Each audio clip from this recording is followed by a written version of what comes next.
Hi everyone, and welcome to today's video where we're going to be doing some upper body stretching. At least I think that's what I'm going to call this video. It's kind of like a mishmash of miscellaneous type stretches, but you can't really call a video mishmash yoga. Well, I guess you could.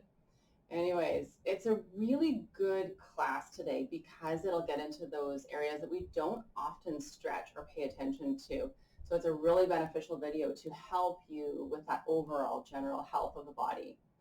For today's class supplies, you will need blankets, always. Lots of blankets, lots and lots of blankets. You can't see, but I've got like 12 of them. Maybe not that many, but I got lots of blankets just outside of view.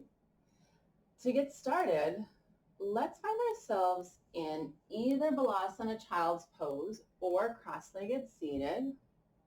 Sitting up nice and tall. Let's do palms facing up on the knees if you're sitting. And if you're in child's pose and arms forward, palms facing up. The reason we do that is just to have that feeling of receiving whatever it is that you need today. And at the same time, it's kind of a pose of feeling humble, like you're opening up to the world. Always remembering that humility. Closing the eyes.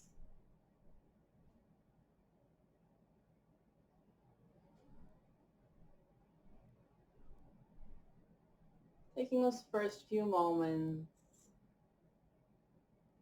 to become present. Feeling the ground beneath you, the temperature of the air on your skin.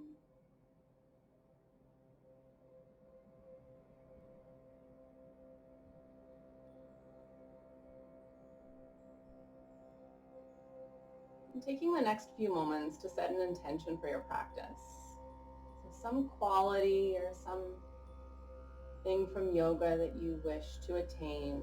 Maybe it's inner peace, or maybe it's better sleep at night, more flexibility, whatever that is, holding on to that thought for a moment.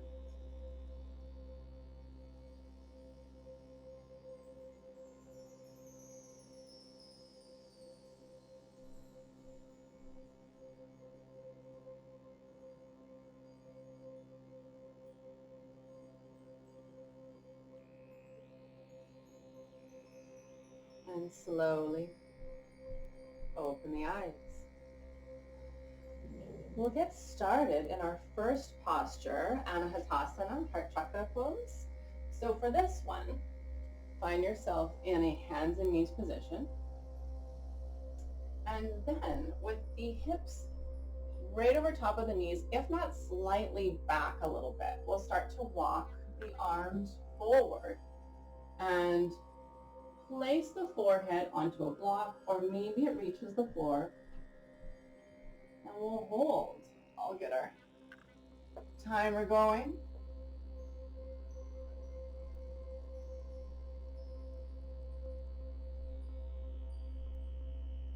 And while we're here, just take a moment to feel where you're feeling the stretch. It could be in the shoulders, it could be in the lats, it could be in the mid-back.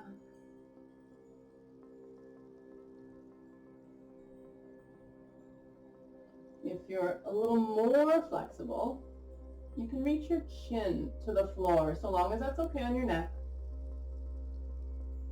If your neck is healthy, then it's completely good and beneficial to get that cervical spine moving a little bit. That's your neck area.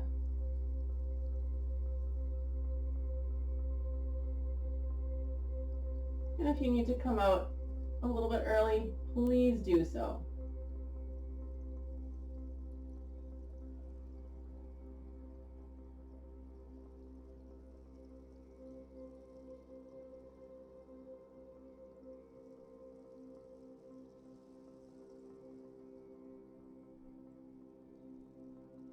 While we're here, thinking about the heart melting down towards the floor.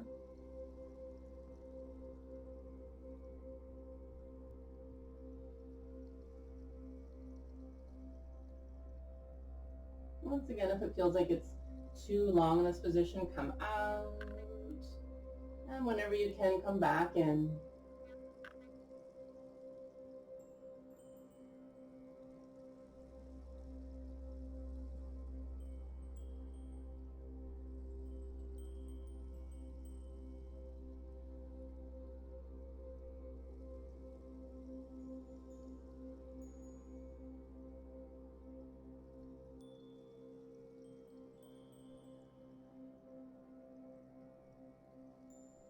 And to come out, slowly, slowly reversing course. Walk the hands back in through hands and knees, and then we'll come back to seated. Next up,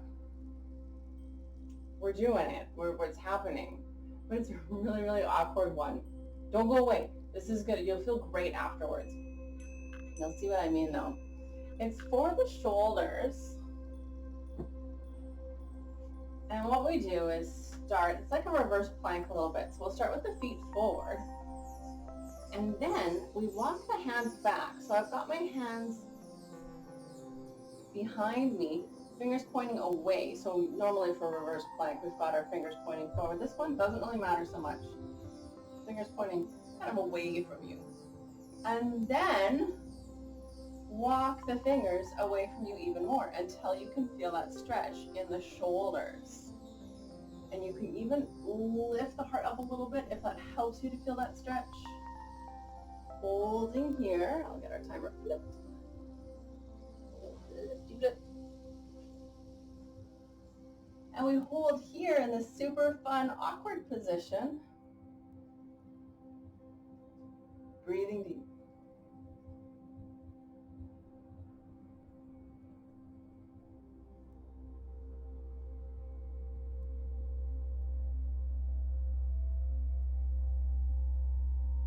I can even feel that in my shoulder blades.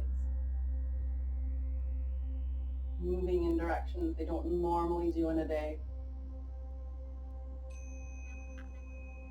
Notice how when you take a deeper inhale, you can feel the stretch a little bit more. Kind of fun.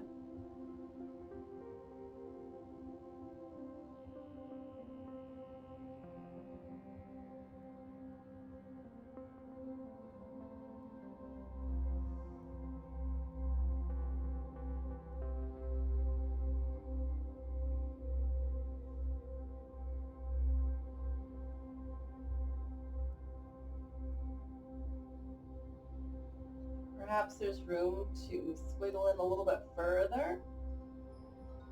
So you just walk the fingers forward, or if you're out of room, you can scooch the hips forward. The hips forward is a good motion at first, and then I find just sort of those extra little centimeters walking the fingertips.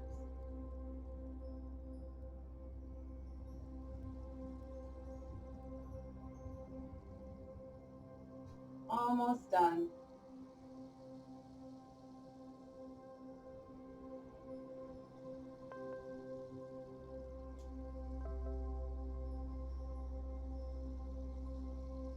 To come out, reverse course.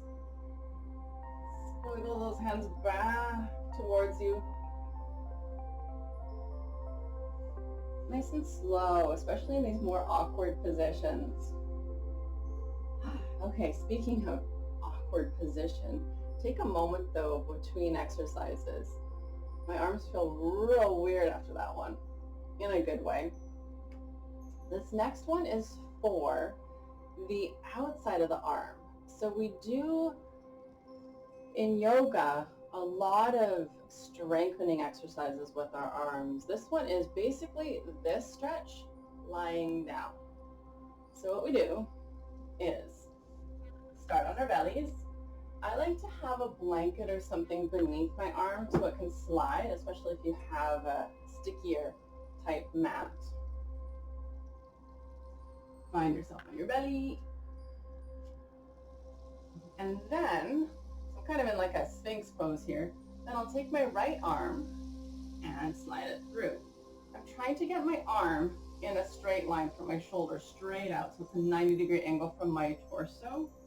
And then just slowly, slowly reaching my heart towards the floor. Okay, I'll get our timer started here.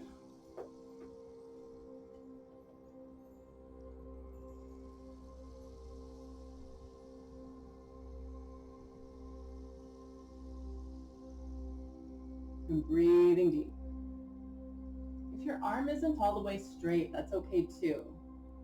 It might get there towards the end of the exercise. It might not. Just looking for a bit of a stretch on the outside of that arm.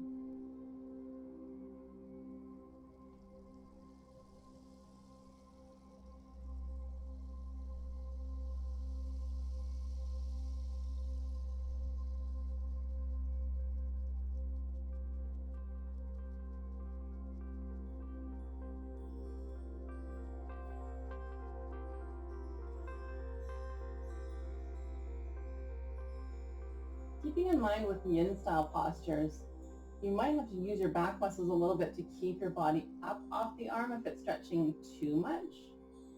And then as you're looking for a deeper stretch, allow more and more weight to press down onto the arm.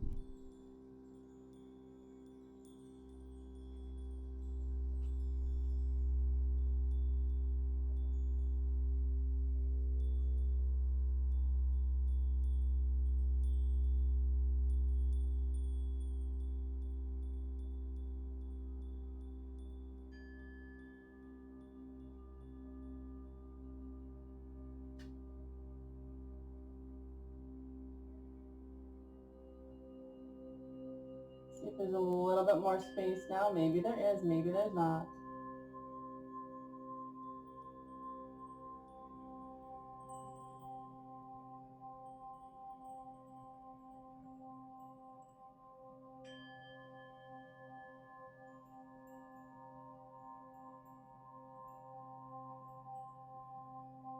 And slowly, slowly come on all the way up.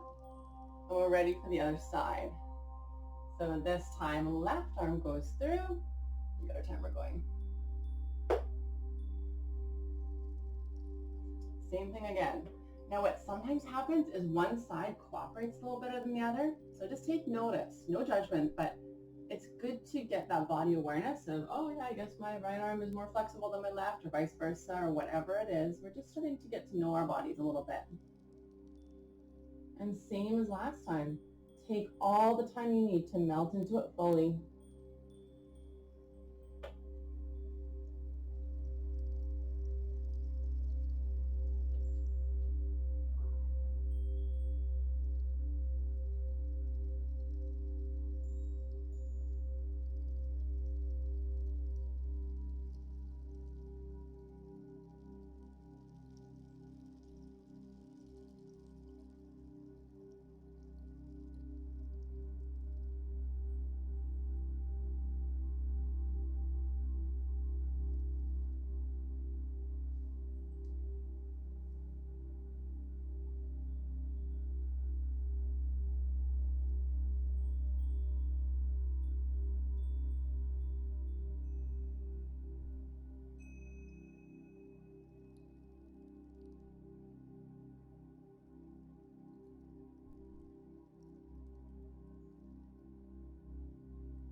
Last few moments here. Just take a couple deep breaths.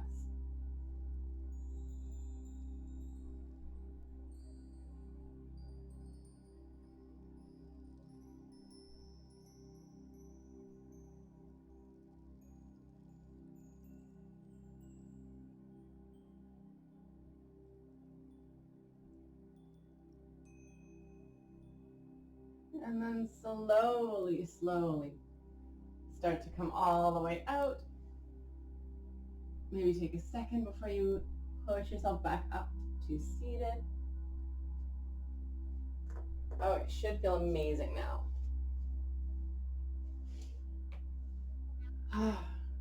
It's almost like I'm procrastinating before each pose because of its awkwardness. The next one, I actually do like the last one and this one coming up. I like it a lot, but I have to inform you of something before we start. So this one is just called toe squat. And if you haven't seen my videos before where I sort of disclaimer about the toe squat, it feels very strange. So what we want to do is literally get up onto the toes and squat. And what I like to do is beforehand make sure that the toes are pointing straight ahead, especially if you have bunions. You have to actually make the toes go, like with your fingers, make the toes go. And the third one as well. Then, I mean, if you have long toes, then all of them, but you'll notice if you don't have long toes and you go to kneel on a blanket or something squishy, your pinky toe might not even reach the floor. Like my poor little pinkies don't make it all the way to the floor. But if yours do, then that's great. They need to be forward as well. Okay? Don't worry about it if your pinky toes don't make it to the floor. It's okay. We're okay. It's fine.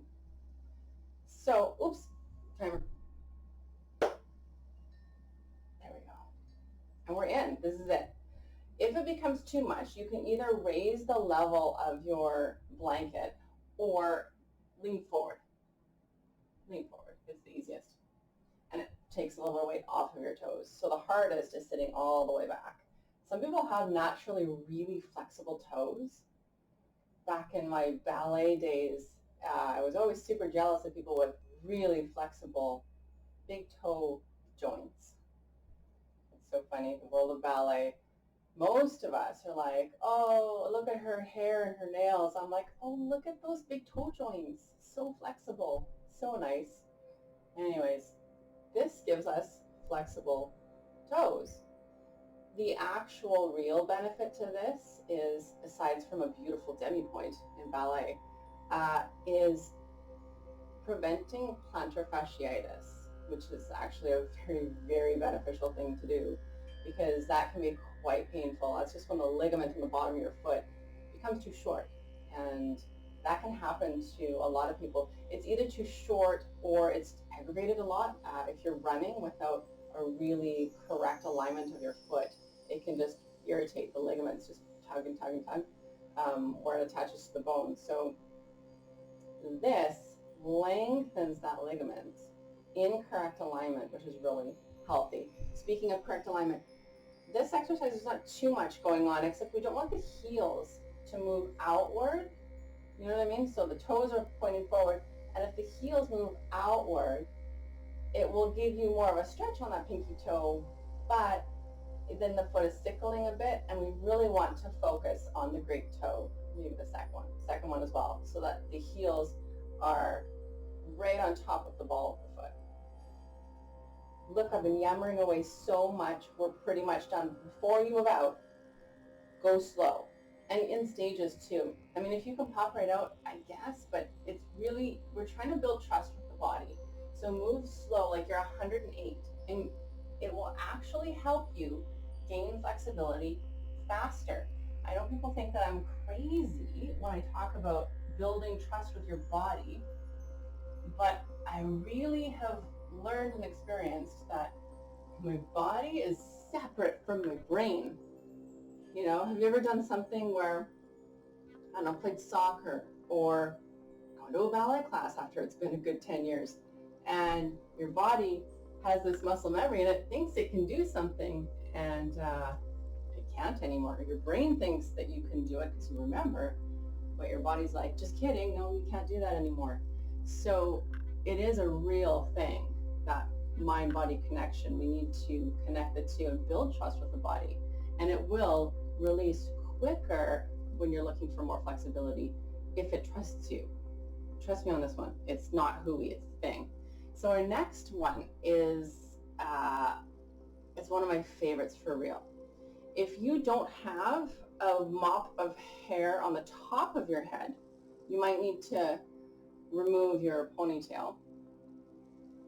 This one's called snail, and in Hatha Yoga, it's plow pose, halasana. So for this one, just a brief safety chat about this one, it's a little awkward. And by a little bit, I mean a lot of it. It's where we lay on our back and then bring our feet and hips up and over. So the feet will be behind us and we'll hold on to the hips. We'll catch the hips. What it does is it stretches the back of the neck. Now what we don't want to do is stretch the neck quickly. You know what I mean? So we don't want momentum to reach the feet up and over. We want to move nice and slow and find our edge. That's the gentle space where we feel the stretch. And what we're looking to do is not just stretch the neck muscles, but there's a ligament on the back of your neck, and it's like a triangle shape. It connects into the lower part of the skull and to the cervical spine.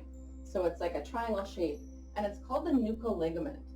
And it's really cool because what happens is over time, our ligaments do get shorter. So I'll show you profile here. What happens is when our ligament is long as it's supposed to be, we have good posture. But you can imagine if the space between the bottom of my skull and kind of top of my back, if the neck gets shorter, what happens is we hunch and the chin juts out, and that's when we get that kind of old lady hunchback, right? So this exercise is the only one that I know of that really works. It's very effective to lengthen that ligament, but we want to do so carefully. So if you are like, there's no way my feet are going up over my head like that, you can start with Viparita Karani, which is legs up the wall pose. That's a good start to get used to having your legs up. And then if you have a couch behind you, you can start to lower your feet towards a couch so that your toes don't have so far to go. The other thing about this one is that I like to have a blanket beneath my spine. And if you're newer at this, you can have the blanket beneath your shoulders, but not beneath your head. That'll make it a little bit easier. So if you're new to this, then have the blanket beneath your shoulders, but not beneath your neck. And if you're still a little bit apprehensive and you don't know what I'm talking about, just do the legs up the wall pose until you can find a qualified teacher to help you out with this one. Here we go. I have to get this handy because the other thing to know about this one is that we don't want to move the neck once we're in. So laying back, I'm going to have my head on the blanket because I don't want to make it easier. I want to just make it a little cushier for my spine. But if you do, make sure your head is scooched up onto the floor and the blanket's beneath the shoulders. Once we're in, don't move your head. So we're looking straight up to the ceiling and holding there. Then, remember, not using momentum, but rather lift the hips up and catch them with the hands, okay? And maybe that's as far as you go. If you want to go a bit further, the toes reach the floor behind you. And I find my timer because I'm not moving my neck. There we go. And we just sort of hold here.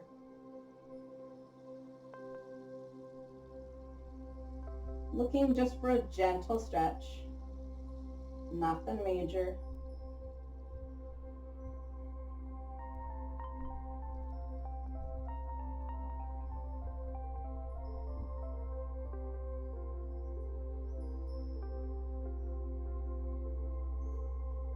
Breathing as deeply as you can in this posture. It is awkward to breathe in this position for most of us. Just know that that's normal. Most of the weight is on the shoulders, it's not on the neck. We do feel the stretch in the neck, but the weight of the pose is on the shoulders.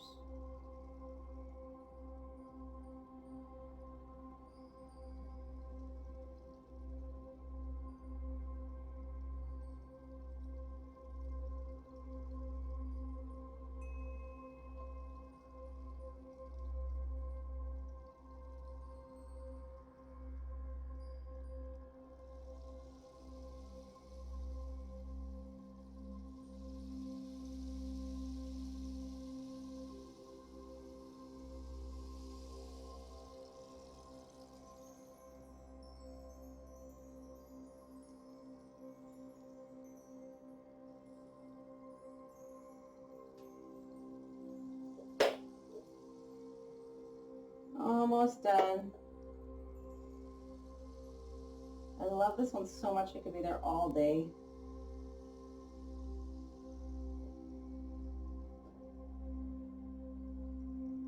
To come out, still keep your head still. Use your arms as landing gear, so have them palms facing down. Scoop the belly in and move slow, slow, slow, slow, slow. And then once your hips make it all the way to the ground, just remain in neutral spine. So just hang out here for a few moments and take a couple deep breaths.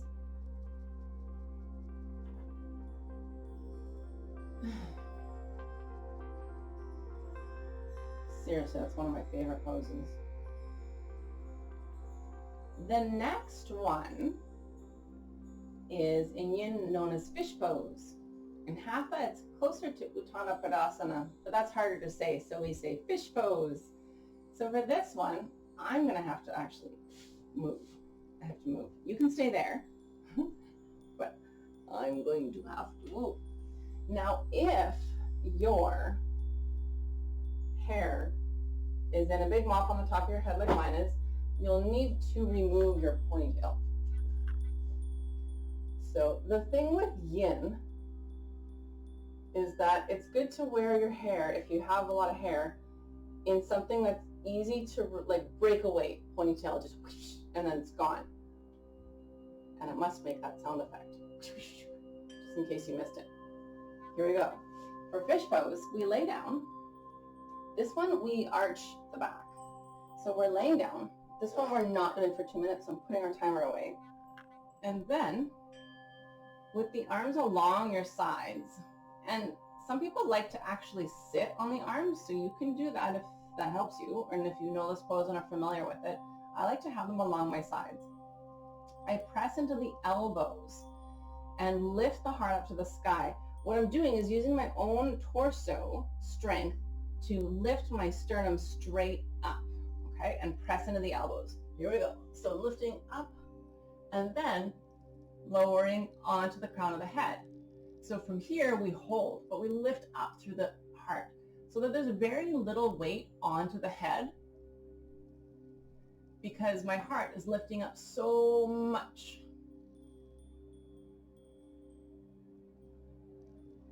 Breathing deep. We're just here for a few moments.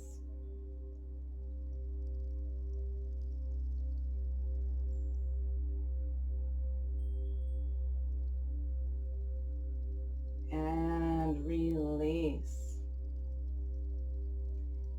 And we're all done. Ready for Shavasana. So you can even just stay here. Sometimes after those two poses, snail and fish, your back might feel just weird. And that's normal, just so you know.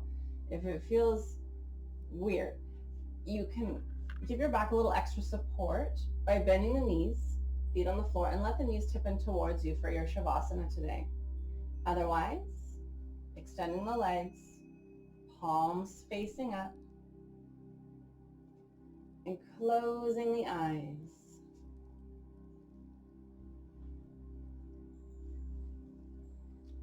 Softening everything, everything. But especially through the neck and the shoulders and all the way down the arms.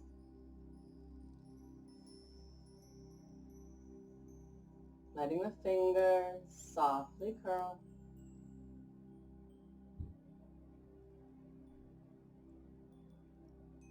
Softening through the face. Softening around the eyes. And even the muscle between the eyes. Just letting it all go.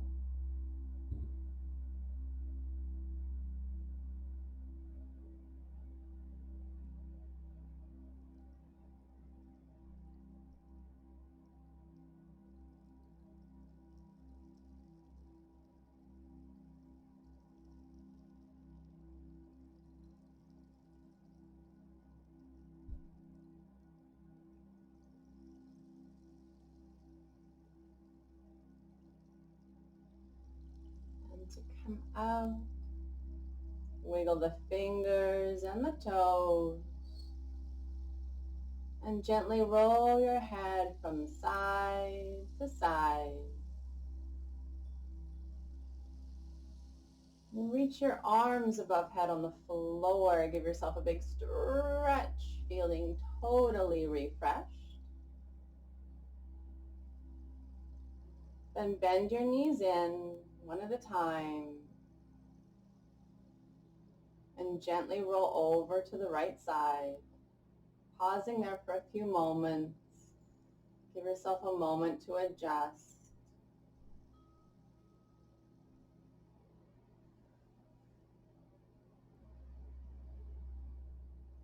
And slowly start to press yourself all the way up to a comfortable seated position.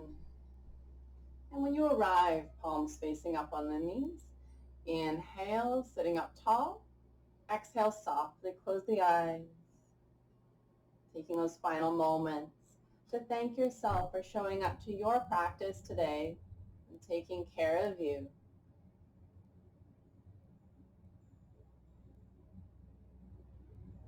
And slowly open the eyes. Namaste, everyone. Thank you so much for joining me today. I will see you next time.